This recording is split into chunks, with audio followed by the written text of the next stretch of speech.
chapter 6, verses 11 through 15. And it reads, "Give us this day our daily bread, and forgive us our debts, as we forgive our debtors. And lead us not into temptation, but deliver us from the evil one.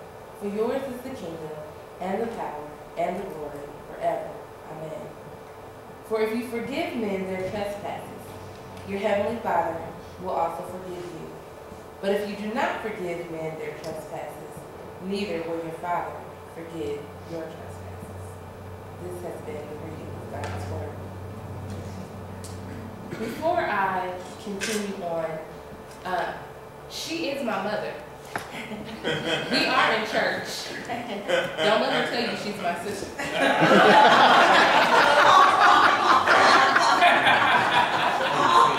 And he really is my father. Amen. And I'm glad that they are here with me today. I'm also glad to have my sister friend, Minister Chesley Nicholson, with us today as well. And I'm just really glad to be here. If you don't know me, for those of you who may not have seen me, I participate in the Lenten season services. There we go. When we come together with the other congregations. I am an associate pastor at Amazing Grace Christian Church, and I am also the senior pastor of God's Grace Christian Church, which is a church that will be launched, and as I like to say, birthed next April 6, 2014. So I'm just thankful to God for the opportunity to be here with you all on this day. Now, with all of that said, we can get to the sermon. This sermon today, and putting this together and working on this, really worked on me. And it was not supposed to do that, period. This was supposed to be a word for you all, and I was supposed to just be the one to deliver it. But as God would have it, he got to speak to me too. And so I also participate in this word and share the same cringes that you all will feel or may feel as well. The sermon title is The Gift of Forgiveness. The gift of forgiveness. One of the hardest things for flesh to do is to forgive others. And yet, we are mandated and told to forgive many times throughout the Bible. When we hold on to grudges, we only cause the pain to last longer than it was supposed to. We often carry around with us baggage that we should have dropped off, left, walked away from many moons ago. In most of our lives, we have had someone to do something to us that we didn't like. But when we flip that coin, we have also done some things to people that they did not like. You see, forgiveness is a two-way street. It's not just about you forgiving someone or someone only forgiving you. It is a two-way street. Both parties must forgive. Now, some things can be fixed with a simple, "I'm sorry," or "I apologize." But then there are those other things that have lingering effects that still hold us to this very day. You know, we're still mad with our brother who didn't go to check on our mother when she was ill and in the hospital. We're still upset with friends who have walked away from us without giving us any real reason as to why. We are still mad about things that are going on in this world that we have no control over, and we just choose to not forgive. We choose to hold on to that. You see, forgiveness is a choice. We have to choose to forgive and to be forgiven. And there are many reasons why we don't feel like we should. We didn't do anything wrong. It wasn't my fault. I didn't walk away from her. She chose to walk away from me. But what did we do in that moment? Today I want us to think about forgiveness being a gift. Now when we hear gift, we get excited. People love to give and get gifts. I'm telling you now, if somebody bought me a present right now, I would be ecstatic because I like presents. Most people do. Most people say, oh, I can't wait. You know, my birthday's coming up. Let me put out there what I want. Hint, hint. You know, anniversary is coming up. Let me put this out on the table for someone to see that this is what I would like. Or, you know, those ever-loving, always welcome surprise gifts just because. People like gifts. But how is forgiveness a gift? How is humbling myself and making myself do something that I really don't want to do a gift? How does that give me that same reaction, that same feeling of a present that I received, something tangible that I can hold on to? Well, we'll get to there. Because forgiveness is truly a gift. And it is a gift that keeps on giving. The giver and the receiver both feel a certain level of joy when gifts are given. It lets the person you give the gift to know not only do you care about them in words, but you care about them in deeds as well. Forgiveness can only go so far without it being displayed. You know, you say you forgive someone, but then 2 days later you bring up the thing you have just forgiven them for. You know, you say you forgive with your words, but every opportunity you have, here you go, bringing that same dead story up again. When you forgive with your words, you have to also forgive with your actions. And no, it's not to say just forgive and forget, but to forgive and to release. To say, yes, this thing happened. Yes, this thing came to pass. But you are my brother, you are my sister, and we're going to let it go. We're going to make amends. We're going to say today is the day that we acknowledge the fact that this happened, and we're going to let it go. Our love for each other is more important than the need to carry around this excess baggage of unforgiveness, of bitterness, of hatred. Forgiveness is a gift because it reunites families. Yes. It breaks down the walls that have been built up. It heals the brokenhearted. Forgiveness is a gift that sets people free. Forgiveness is a gift that sets people free. Holding on to grudges and unforgiveness leave you stuck in that moment in time while the rest of the world carries on without you. You may be sitting here on April the 14th, 2013, but you're still living and operating in that past moment, even if that moment was yesterday. Holding on to grudges keeps you bound to that thing that you swore you would never do, to that thing that you would never be, to the way you would, to the treatment of people that you never said you would treat them as such. We have to let go. We, brothers and sisters, have to live in the present and not in the past. You're still sitting here dealing with the hurt of 30 years ago, of hurt that has long since moved on and has probably had dangerous ramifications in your life. Today can be the day that you give the gift of freedom through forgiveness. While we're still mad about the past, the people we are upset with have moved on and forgotten about it. You can think of that one situation that you're still holding on to and think, does that person even know that it happened? Does that person even remember when it happened? Along with forgiving others, we have to be willing to receive it from others.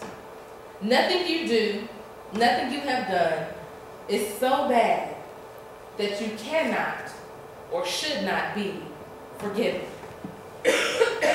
Nothing you have done is so bad that you could not, cannot, or should not be forgiven. Forgiveness is a gift that we must extend to all. So let us look at this text. Just right before I started, we had actually said the Lord's Prayer. And our text picks up in the middle of the Lord's Prayer, right before we ask God to give us something. So we say, God, give us this day our daily bread, and forgive us our debts as we forgive our debtors. Forgive us our sins, forgive us our trespasses, whatever the word you are most commonly used to using. Forgive us for the hurt that we've caused someone else. Forgive us for the pain that we have made someone else to endure. Forgive us of the name calling that we did. Forgive us of the mistreatment of others. We ask God to forgive us. And then we ask God to forgive those who have done things to us. So here in our learning how to pray, Jesus is teaching us that forgiveness has to happen. I'm going to do all of these things. I'm going to take care of you. I'm going to give you your daily bread. I'm going to be there for you. But you have to forgive. For if you forgive men their trespasses, your heavenly Father will also forgive you. But if you do not forgive, you will not be forgiven. Now, for Jesus to say something like that sounds pretty harsh. It sounds like, wait a minute, you're supposed to be unconditional, and this sounds like a conditional clause. But Jesus is telling us that we can't ask for things that we are not willing to give. We cannot go and seek to be things that we are not, and have people do things that we ourselves are not willing to do. I think about when parents and other people, other adults tell children, do as I say and not as I do.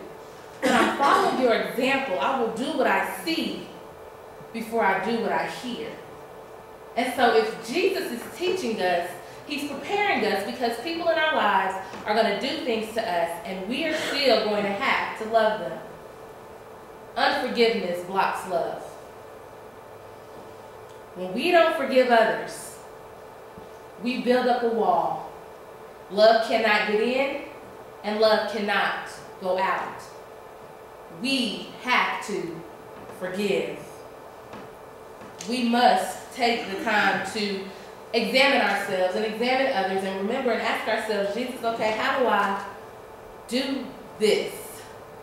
You tell me, this is how you're teaching me how to pray, but what does that mean? Does that mean that I have to go back to that person who just broke my heart? Maybe not in that second. But you will have to go back to them. Because there's a time coming when you're going to hurt someone. Not intentionally necessarily. And you're going to want them to forgive you. And there you sit, holding on to the bitterness of unforgiveness, not willing to extend it to someone else, but wanting it to come back to you. When we give, we receive. It is a two-way street. So this prayer, in the middle of it all, and the following texts are located in the middle of the Sermon on the Mount. So Jesus has already been teaching us about how to act, how to treat people, how to love on people, how to carry ourselves. And this is just adding to it. This here makes forgiveness now a life principle that we have to follow. Jesus would not tell us to forgive if it was not necessary. So anybody who tells you that forgiveness is not necessary and you don't have to do that, they're telling you falsehood. I won't say that they are lies, but okay, just put that out there. So Jesus was teaching life principles to carry us for when he wasn't present, to carry us for when he is present, simply on how to treat people. We have got to learn how to treat people. He has even shared with us warnings about being hypocritical. So you want to ask for forgiveness, but you don't want to forgive? Okay, that doesn't work like that. So let's talk about this. We're mandated to forgive. He clearly says it's not a question. It's not a suggestion. It's really a command. It's really saying, don't worry about the for if you. No, forgive and you will be forgiven. Don't forgive and you won't be forgiven. These are clear-cut words that are used here. I think about my 3- and 4-year-old niece and nephew. They are an absolute mess. And they would like to bicker with each other about anything. My niece, she's older, and she likes to tell my nephew what to do. And my nephew doesn't really get down with that. He's an all-American boy. And he'll tell her, you know, and so they'll get into these little pulling back and forth. And we tell them, that's not how you do that. You need to apologize to your brother. You need to apologize to your sister. So we teach our children how to forgive. And we teach them early that when you hurt someone, you need to go and to make amends with that someone. And so we tell them, say, I'm sorry. And then that person says, I'm sorry. And then you say, you're forgiven. Or I accept your apology. And then they can go back to being friends. We as adults who teach these models don't often follow these models. We can tell a child, you have to forgive, and expect them to do so. Then that child should also be expected to see us do the same thing. We have to live the things that we are teaching. If we are mandated to forgive, we must not only show our children how to do it, we ourselves must do it. In Matthew 7 and 12, we're given the golden rule. Do unto others as you would have them do unto you. Do you want to be forgiven? Do you need to be forgiven? Then you must extend that same thing to others. You must give that gift to others. There are so many people in this world who are sitting around trying to figure out, how do I get back into my friend's life? She won't forgive me for when I hurt her. How do I get back into my family? They don't want to be around me because I hurt them. We, family, friends, are mandated to forgive. We have to, yes, humble ourselves and to forgive and release others from that pain. Release others from that pain. Because everyone needs forgiveness. Everyone needs forgiveness. I'm sitting here this morning, as I was driving in this morning, I was talking to God, and I said, God, I don't know how I feel about preaching on forgiveness this morning. And God said, well, it's too late now, so you got to deal with it. And he was dealing with me because I have two people in my life who are close to me. And the pain that they are enduring has caused me to have a bitterness to the people who have caused them pain. And I said, well, Jesus, I'm not dealing with that today because we'll work on that tomorrow. And he said, no, Anita, because you've been dealing with it for too long. And it's time for you to let it go. There are things in this world that you cannot control. There are hurts that will happen that you have no control over. There are things that are going to happen in someone else's life, and just because they're close to you does not make it your life. We are all mandated to forgive because everyone needs forgiveness. So I said, okay, well, what am I supposed to do? I'm not ready. And he was like, it's not about you being ready. It's about what you have to do. It is about setting yourself free and giving the gift of forgiveness that can change lives. Your simple, let's sit down and talk about what happened, can be the door that opens up to change all the things that are going on in the situation. You have the power just by simply saying, let's sit down and talk about the hurt we both share. Because just as I'm hurt by them, I'm sure they have been hurt by me. I'm sure they have been hurt by the fact that I haven't spoken to either one of them. And if it was up to me, I would not. But it's not up to me. So you see, even though I stand here and I preach to you, I told you we all will cringe together this morning because this word is cutting me just like you have to feel it as well. Everyone needs forgiveness. In Matthew 18, 21 and 22, it says, then Peter came to him and said, Lord, how often shall my brother sin against me, and I forgive him? Up to 7 times? Jesus said to him, I do not say to you up to 7 times, but up to 70 times 7. Up to 70 times 7. That means we are always in a state, in a place to be forgiving of our brother and our sister. Today, you will encounter someone who will make you feel like I'm not forgiving you for anything ever, period. Because the hurt is just that deep. But we are mandated to forgive because everyone needs forgiveness, even if you have to keep forgiving that person. Now, it may be that you might need to separate yourself from that person, but do it in love. Do it in a way that says, you know what? I love you, but this is a toxic situation. We find ourselves constantly at odds. I'm going to have to walk away. I have a mantra, healthy, happy, whole. And everything I do now falls into that category of, is it healthy? Am I happy? Does it make me whole? And if it doesn't fall into the category of those three things, I'm letting it go. I said on Twitter today that I've signed the eviction notice, that I'm getting rid of all things that don't add to my health, to my happiness, or my wholeness.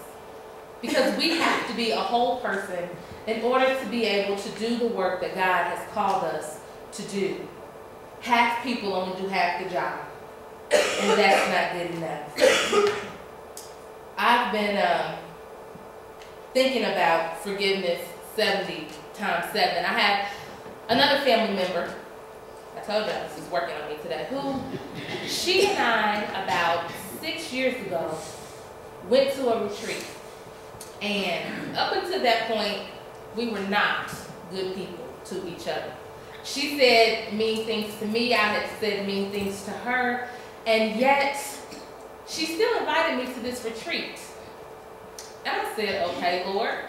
And at that retreat, we sat down and we hashed out all of our past, which was probably about 6 years worth of past. And we hashed it out. And we forgave each other. She forgave me for how I treated her. I forgave her for how she treated me. And we moved on. And then something happened and it took us back. We had a setback. And she said to me, I thought we had gotten over this. I thought we have been forgiven. And I said, you're right. And so even though that happened, after we had said that forgiveness, we had to come back and forgive each other again. And we had to go back and forgive each other again. It is a process. It is not always overnight.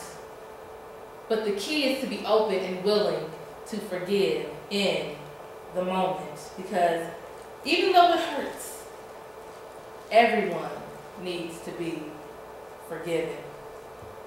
I don't know what your hurts are, and I don't know how they have impacted your life. But I want to encourage you today to get in touch with those hurts and get in touch with the roots of those hurts. And if there's unforgiveness there, get to the bottom of it. Because forgiveness sets you free. It tells us in the text, if you forgive, you will be forgiven. If you don't, you won't be forgiven. These are the words of Christ, a sure promise that we can take to the bank. So how many blessings have we blocked because we won't forgive our neighbor, our brother, our sister, our parent, our spouse, our child, our friend? Have you ever paid attention to a baby who has on socks and you take their socks off and they wiggle their toes? There's a freedom there. There's a that comes with the freedom of your toes. Or even yourself, if you've ever put your toes in sand and just wiggle them around, there's a freedom that comes there. There's a place of peace that comes there. And we get that same feeling when we release ourselves from the chains of unforgiveness. Forgiveness releases you from the bondage of being angry. Charles Stanley, in one of his books, says, when we do not forgive, we allow others to imprison us. We walk around bound in invisible chains that we ourselves don't even know are there. Forgiving someone is a hard task, but which is harder? Walking around unhappy and angry and bitter all the time? Being mean to people who have done nothing to you? Actually doing things to cause people to need to forgive you? Or walking around being free, living life with peace and with joy and with happiness? You have to set yourself free today and realize that nobody is perfect and people will forever do something to wrong you, and you will also wrong someone else. Forgiveness is not one-sided. Along with forgiveness, we must also receive forgiveness. Sometimes the pangs of our action will cause us to feel unworthy of any love or forgiveness. Sometimes we feel like we've done so much bad that we don't need to be forgiven. No, please, don't forgive me. But even in that moment, we deserve to be forgiven.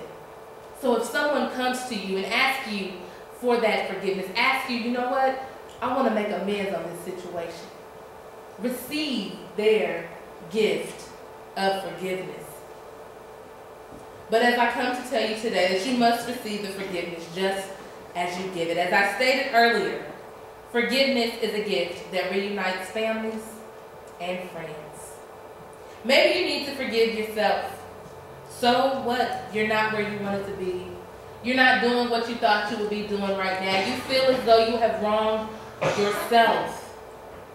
You feel like you may have even hurt your own self. Take the time to apologize to yourself. Right now, I want everybody to say your name and then say, I'm sorry. So everybody all together, just say your name and I'm sorry. Anita, I'm sorry. Wake up and say that to yourself. Take the time to deal with your own personal hurts that you've committed to yourself. And give yourself the gift of forgiveness and the freedom to go forth and to be and do all that you were called to do and be. Now is the time to forgive and let go. Release yourself from chains today. Make the decision today to acknowledge the wrong and make amends. There's a song by Matthew West, and it's called Forgiveness. And of course, it was on the radio on my way here today, and I was like, you know what, Jesus, I'm not really fooling with you today. But the song talks about that when we forgive, we set ourselves free. We think we're helping somebody else when we forgive. We think, oh yeah, I'm going to do something good. I'm going to be the big person and I'm going to forgive. But you actually set yourself free. And it all goes back to love. The chorus of the song says, show me how to love the unlovable. Show me how. So he's asking Jesus, like, look, show me how to love this person. Because I don't really think they deserve my forgiveness. And I don't really think that I should have to do that, but I have to love. Forgiveness is an act of love. Forgiveness is an act of love because love endures all things. And it is the greatest gift that we can give to anyone. Jesus, who was on the cross, hanging there bleeding for you and for me, looked up to his Father and said, Father, forgive them, for they know not what they do. Even in our ignorance, Jesus loved us enough, number one, to get on the cross, and number two, to forgive us. Jesus was hanging there. But when Jesus rose from the dead, he rose renewed and refreshed. He wasn't still carrying all of your weight or my weight. He let that go. What do you need to put on the cross today? What do you need to let die today in order for you to get up, refreshed, and renewed, walking with the authority and the power that has been given to you? Yes, the pain hurt, but it only has to hurt for as long as you let it. It only has to hurt for as long as you let it. And even if the person will not receive your gift, offer it anyway. They mocked Jesus, they spit on him, they gave him bitter drink, and yet he still offered himself as a gift of forgiveness. Who do you need to extend or receive the gift of forgiveness? They're waiting. Amen.